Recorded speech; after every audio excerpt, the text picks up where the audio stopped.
Hello. Hello, Jamie and Marcus here.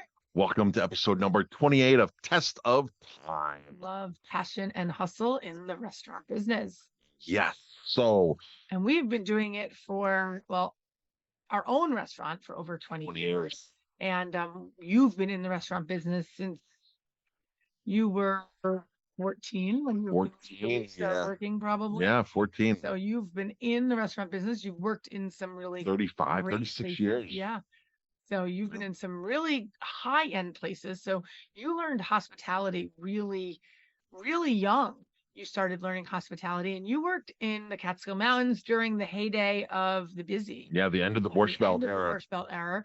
I've always worked in, not in hospitality, but with people, with kids and people. And then 20 years ago, we opened our restaurant about 90 miles north of New York City. And we have been here for 20 years. And we just love educating, teaching people, and talking to people about the things that we've made mistakes on because gosh, we've made a lot of mistakes. Yep. We even wrote a book on it, mistakes.com. And then we wrote another book during the pandemic, right? Everyone still has to eat. Still has to eat. But we just want to educate people and teach people um and help you not make the mistakes that we Share. just share, Share, right? share. Help you not make the mistakes that we've made before. So, Yep. So what are we going to talk about today? Let's talk about wine selection at restaurants. Because I feel Sometimes it is lacking and it's That's- not even thought process. A lot of restaurants think about their menu so incredible and then they just lack the bar. They lack the wines, they lack the liquors, they lack the beer. They just lack that part. It's like they just want to make as much money as they possibly can, but not put any thought into it. here's the deal. And all restaurant owners know this. There's a lot of cheap wine out there that you can buy that's a fraction of the price of better house pour wines. And it's tempting to buy a $4 bottle of wine and sell it for $8 a glass, as opposed to buying a $10 or $12 bottle of wine and selling it for $10 or $12 a glass. The other ratio is much more tempting where they're making their money on the first half glass. Generally, the typical rule, if you're a restaurant business, is your first glass covers the cost of the bottle, and then everything else is profit, which is nice.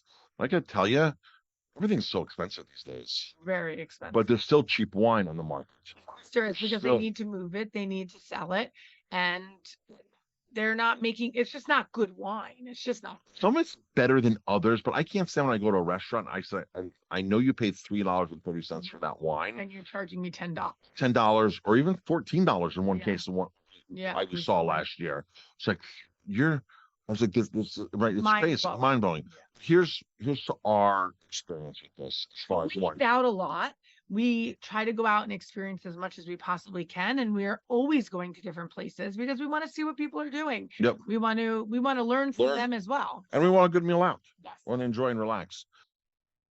So for us, we used to serve that cheap bottle of Pinot Grigio, right? We used to serve $4 bottle and charge $7, $8 years ago, whatever it was, $8 for Pinot Grigio. And we're guilty of that. And then one day, you and I came up with an idea. Like, we've been to all these amazing wineries. At that time, it was like 200 wineries. Why are we not serving only their wines by the glass? Right. Why don't we do a story in every pour? So now we haven't been to any cheap places in Pinot Grigio. In fact, remember the one time we visited Russolo, founded Pinot Grigio? Yeah. That's a whole nother story. Yeah. We went to the guy who actually founded very first person. His father. We sat with his son. Yeah. His father. He was the very first person to vinify Pinot Grigio by itself. And the original mission of Pinot Grigio from Italy was to make a wine that was flavorless, that people could just drink and drink. Really, the American palate, just drink and drink and drink. Yeah. A flavorless wine, no oak in it, no minerality. Just wine, basically just drink. Yeah. So we met the guy with the son, his father's worked for Santa Margarita in the 60s, and now And is he has his own. lone winery now. So now most consumers, or a lot of consumers, like these. I think a lot of these consumers like these shallow Pinot Grigios. You can buy shallow Pinot Grigios literally for $4 a bottle. Right. It's easy to do, very very easy to do, especially when you buy 5 or 10 cases, stock up, and you're pouring this wine. So we decided we're no longer going to do that a few years back, and we pay $12 more for Pinot Grigio, and we charge 10, 11, $12 a glass for it, whatever it is. The ratio is. What has been our experience with offering a better wine by the glass in this category? People appreciate it more and they get a second glass and they like it more. And we hadn't really tasted Pinot Grigios next to each other side by side like that until one day we just said, let's pull this Pinot Grigio and this Pinot Grigio, the cheap one, right? And the more expensive. And we taste them. We were like, wow, what a difference. Like Pinot Grigio, like our Pinot Grigio has so much flavor. It's delicious. Right. Like I really, really It's enjoy still a it. simple wine. It's a simple wine. Simple wine. It's not oaky, buttery. There's something to it. There's something to it. With the finesse of still being the Pinot Grigio category. Yes, exactly. So as a result, people buy a second glass. We had a couple just and that happens all the time. This week alone, we've sold like a case of it. Like we've sold a lot of bottles of Pinot Grigio this week, which is been very unusual. We had a couple in last night. They ordered 9 ounces, a glass and a half each.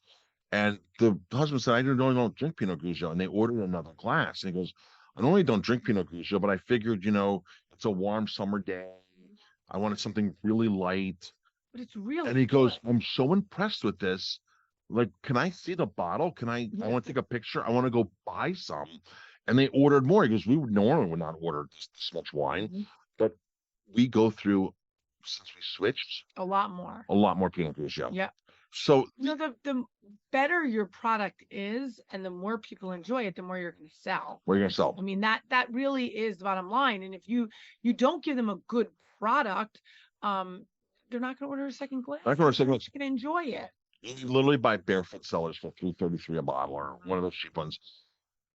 But if they're not enjoying it, they're not going to. I would rather make less margin, sell 2 glasses versus 1. Yeah.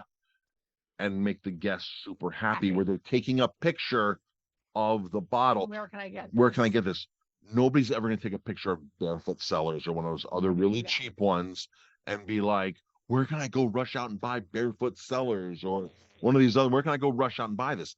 And that's what you want to create with your products you're serving is, where can I get more of this? Be proud of them, right? And be proud of what you have put behind your bar and as your glass of wine, So many restaurants say we serve the finest ingredients, we use the best ingredients, and when you go to the bar, they use the cheapest ingredients, the cheapest tequila, the cheapest well products. I don't like using the term well products. This is our house selected bourbon. This is our favorite house selected bourbon. And people come in and they order Maker's Mark. I'm like, what are you doing with it? Well, I'm making a this drink or that drink. I'm like, try this first. I don't have Maker's Mark anyway, but you try this. And they're like, wow, this is great. What is that? Can I take a picture of that? And you're going to save a lot of money if you're buying in the store versus Maker's Mark or one of those other brands. But don't get caught into that game of saving. Most restaurants do, unfortunately, right? I think people are starting to really think a little bit more. We've noticed it a little bit more going out here and there, that people are really thinking a little bit more about what they are putting in the bar. So there was one restaurant owner who was kind of making fun of me and calling me a wine snob at one point. This person had like really cheap wine. Now this person's advertising that they have all these better wines now. And I'm like, being a wine snob pays off, huh? So being knowledgeable pays off. And teaching yourself and teaching other people. So we recently saw Kevin Zraly. Yes, we did. From Windows in the World wine course, from Windows in the World when it was open. And he was a cellar master there, and he did the Windows in the wine course. He's written all the books, Windows of the World, really an influential person in the wine industry. I love telling this story. When I met him when I was 19 years old, he told me, Marcus, learn wine and you'll increase your salary by $10,000. So if you're a restaurant owner and if you learn the basics of wine, be able to offer more interesting things, you will make far more than $10,000 more by being able to do wine dinners, being able to rotate in interesting wines, create a wine buzz. And I'm not saying go spend excessive amounts. We do too much, but you don't need to do too much to have a nice tight wine program. It's different than what everybody else You has can have some really good wines at the $35 to $40 range, wines on by your the menu. bottle, Bottle. and just do a 15 really good bottles of wine and, 4 glasses of really good wine. And White and red and yeah, and something interesting and yeah, unique. And don't think you could have to have Chardonnay, Sauvignon Blanc, Riesling. Don't think you have to have all the basics. do go outside the Yeah, box. Get a you don't need. Viognier, get Yeah, a you don't need it. Primitivo, right? Like think outside the box and people will think of you more about going for a nice glass of wine. Right. And you see, here's a Salice Salentino, here's a Verdeca, Right. here's, a Vonier. And people are gonna be like, oh, cool, let me take the picture. Show them the bottle. So goes a long way. So your wine program. Probably a lot of us probably need a little help with our wine program. Um, and the best way to be able to do that is you as the owner being able to understand wine a little more, and teach your staff. watch videos, teach your staff, go to YouTube and grab some videos on YouTube. You can go onto YouTube and find what is Chardonnay, how is Chardonnay vinified, what does it taste like, what does it pair with, and send that 4-minute video out to your staff, your team members, and say, folks, here's the basics on Chardonnay, here's the basics on Pinot Noir. And at the same time, you learn the same thing. But I've seen way too many restaurants where we talked to all our salespeople. They're our friends. And so that's what I was going to say. Go to your salespeople, go to people that you buy from and say, hey, I really want to learn about these 4 wines. Pick 4, right? And start there. And I bet they'd be happy to start bringing you in stuff and talking to you and putting stuff on you and getting stuff on your list that you, right. So the one thing that we always ask our sales rep, like, hey, we're going to this town here, this like who do you sell wine to in that town? Like, we want to go to a good restaurant. And he'll tell us like, oh, this restaurant, the owner openly doesn't drink wine. The owner doesn't like wine. The owner, or the owner loves wine. He gets a little geeky, Marcus. You're going to have some really good experience there. And so you can just tell. You can tell. Right? Yeah. And I've always found, here's the correlation I always found. The better the wine, the better the food.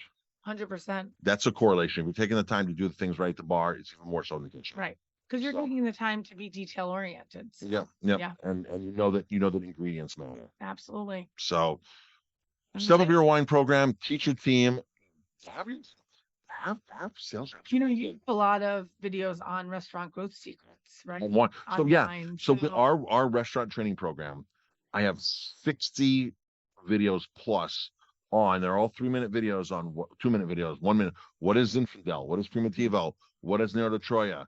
What is, Arness? What is all these different grapes, what they pair with, and the flavor profiles.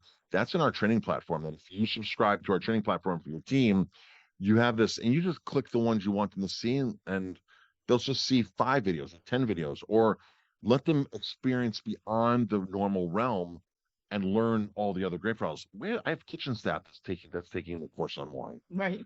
So put it out there. Let them learn. Absolutely. So, all right. Thank you for listening, watching. This is Jamie and Marcus from Test of Thyme.